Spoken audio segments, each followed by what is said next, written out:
La capacidad de plantearse preguntas ha sido y es uno de los Preguntas son fundamentales para el desarrollo científico. Los científicos y las científicas son aprendices profesionales. La ciencia tiene más que ver con las preguntas. Fomentar esa curiosidad y transformarla en herramientas de La curiosidad y capacidad de hacerse preguntas son los motores que impulsan. Lo importante es que las preguntas científicas tienen que ser respondidas con hechos.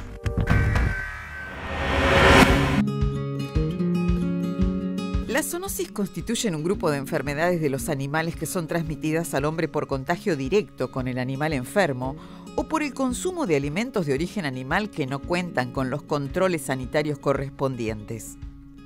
Son patologías muy complejas que pueden llegar a producir discapacidad o muerte en quienes las padecen. Por ello resulta necesario concientizar a la población sobre la importancia de estas enfermedades.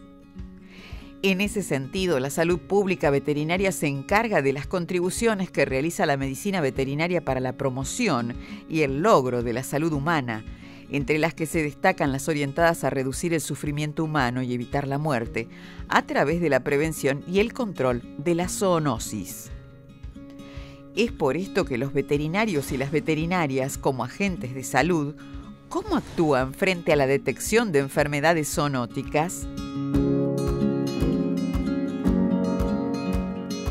El médico veterinario, como agente de salud, tiene una mirada holística, ¿no?, de lo que es una sola salud.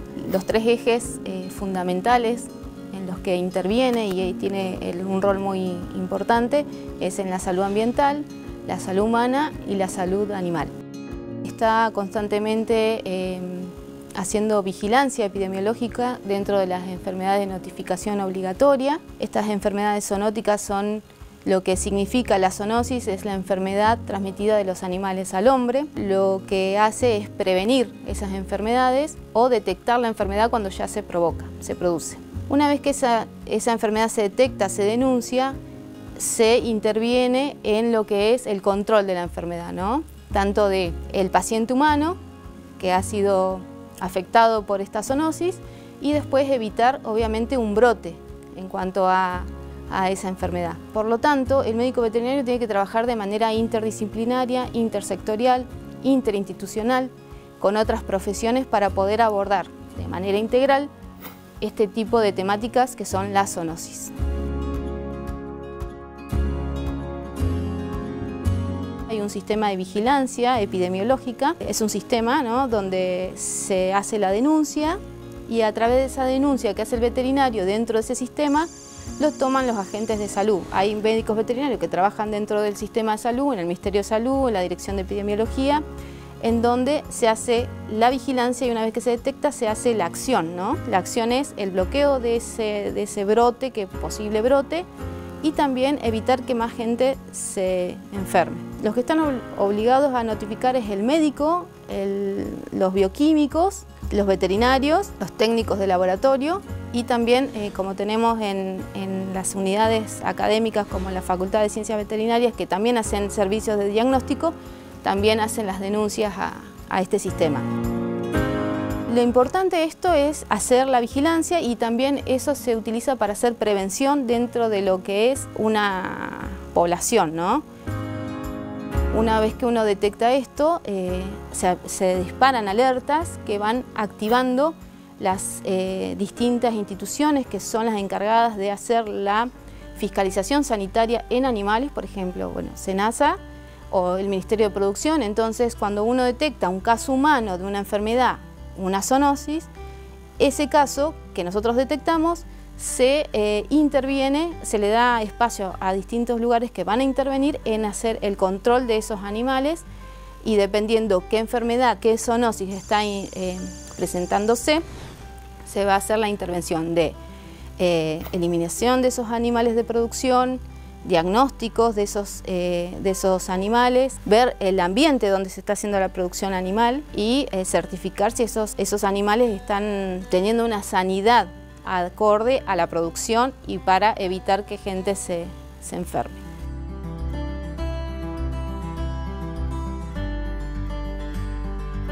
Hay que tener en cuenta que hay 200 enfermedades zoonóticas reportadas y van a seguir apareciendo otras enfermedades nuevas que tienen que ver con el cambio climático, la aparición, ¿no?, de estas zoonosis que pueden ser las que vengan en el futuro o las que están reapareciendo. Tenemos enfermedades reemergentes y emergentes. Entonces, estas enfermedades lo que hacen es aumentar su incidencia o aparecer dentro de poblaciones por los cambios climáticos, por el cambio cultural que las sociedades van teniendo, por el cambio demográfico y también por el tipo de producción animal que se está dando, en donde cada vez se va intensificando más la producción, y esto lo que hace es que haya más contacto de muchos animales con el hombre, ¿no?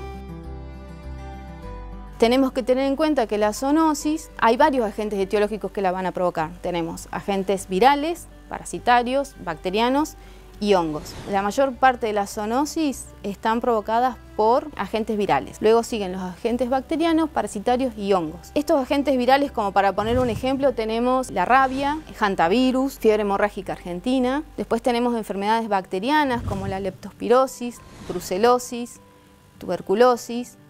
Y parasitarias tenemos enfermedades como triquinosis, hidatidosis, chagas. Hay muchas enfermedades que son de denuncia obligatoria y que provocan estas enfermedades en la población. Una de las enfermedades ampliamente distribuidas en nuestro país es la triquinosis.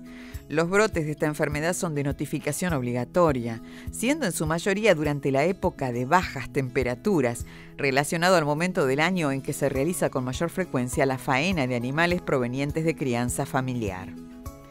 Asimismo, aumenta con la elaboración de chacinados y embutidos, debido a que no se necesita de una cámara frigorífica para preservar los alimentos.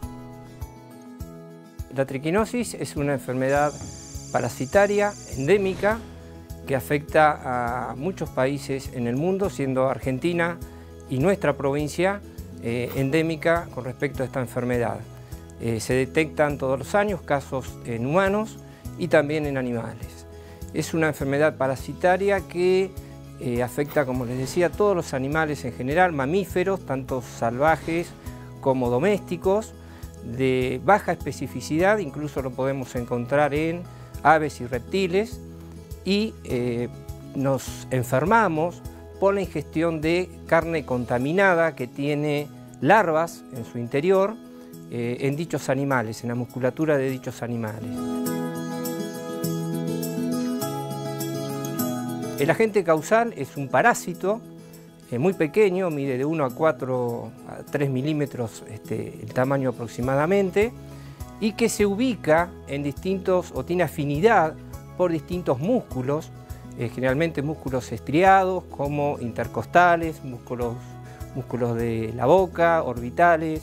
El mecanismo de cómo nos enfermamos es por ingestión de carne contaminada con estas larvas, generalmente por carne cruda o insuficientemente cocida, o bien los subproductos de carne de estos alimentos, como pueden ser los chacinados, salames, embutidos, y cobran principalmente los animales como actores, el cerdo, el jabalí, debido al hábito o a las costumbres de alimentación que tenemos. ¿Qué pasa cuando ingerimos esa carne contaminada, esa larva? Al llegar al intestino o al tracto gastrointestinal, se libera de ese quiste, va a madurar en adultos, copulan, y la hembra pone larvas, puede poner de 1000 a 1500 larvitas, las cuales penetran por el torrente circulatorio y se van a diseminar por todo el organismo. Los lugares de predilección son músculos estriados, y también puede afectar corazón y cerebro, que si bien no se enquistan en esos lugares, da fenómenos tóxico-alérgicos, que son los más graves, e incluso puede producir la muerte.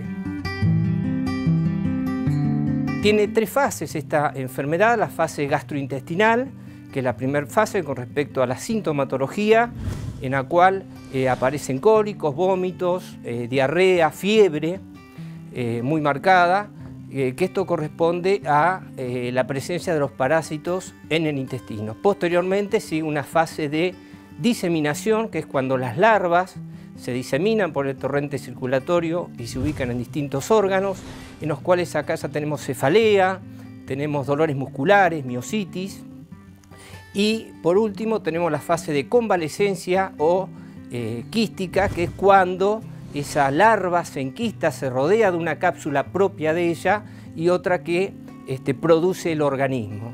De esa manera queda protegida antes los mecanismos de defensa del huésped, todo el sistema inmunológico, hasta que sea ingerida por otro individuo, queda en forma latente. En humanos, uno de los síntomas característicos o patognomónicos que aparece es la inflamación de los párpados bipalpebral y también la inyección en el ángulo externo del ojo, que serían uno de los síntomas que nos llevaría a pensar que se tratara de esta parasitosis.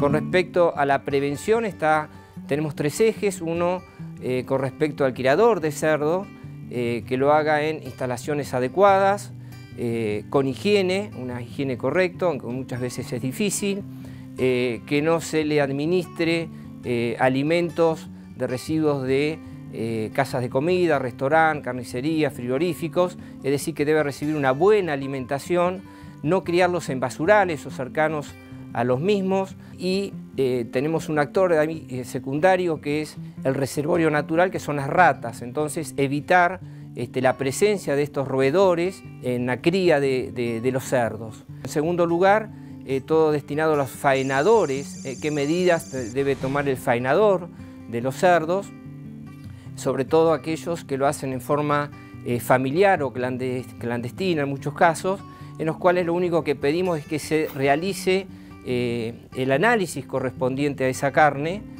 mediante la técnica de digestión artificial. La facultad posee un laboratorio en el cual está destinado a este tipo de actividad, al diagnóstico de esta parasitosis, y a su vez posee un laboratorio móvil que concurre a distintos lugares de la provincia cuando es requerido, sobre todo en los torneos de caza de jabalí, que es uno también de los principales reservorios, y tal es así que en 2 ocasiones, en el término de 10 años, hemos encontrado casos positivos. El último es en el año 2019 en la ciudad de Santa Rosa, en un torneo de caza, donde de esta manera se determinó la positividad en 2 animales y evitamos de esta manera que muchas personas se enfermaran. Y por último, relacionado al consumidor, que no adquiera alimentos sospechosos, de procedencia sospechosa o de elaboración sospechosa, y que sí lo hagan con un marbete, con una fecha de elaboración, que tengan una etiqueta, aprobadas por SENASA, y de esta manera estaríamos con estos 3 ejes tratando de evitar esta parasitosis, que es una enfermedad muy antigua, que data de muchos años, de 1835, y que aún en la actualidad persiste. Y por supuesto, el rol del veterinario en salud pública, que es la educación sanitaria, es decir, los talleres, las charlas que se realizan, la facultad lo realiza en distintos órdenes educativos, en la cual se informa de qué se trata esta enfermedad, esta zoonosis, y la manera de evitarla.